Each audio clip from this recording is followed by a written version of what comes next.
今次比較下兩間夾公仔鋪頭。首先測試嘅係冒險樂園，第一下先試下個爪力，雖然擋板有啲高，但係可以易收，同埋都算夾得起。跟住就懶叻啦，試下揈爪，雖然拍子好似啱，但係咁嘅情況係夾唔起嘅。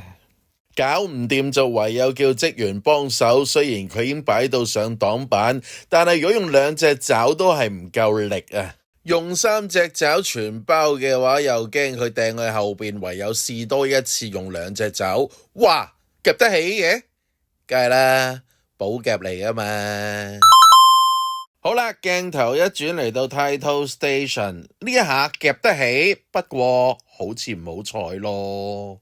嬲嬲地我就過咗隔離部機，點知就出事啦。你睇下，夾極都夾唔起阿小八啊！咁冇計啦，唯有翻頭先部機，點知今次一夾就夾得起，梗係啦，又中咗寶啦。我有理由相信，如果呢隻機係夾得起嘅話，就即係就嚟出寶夾。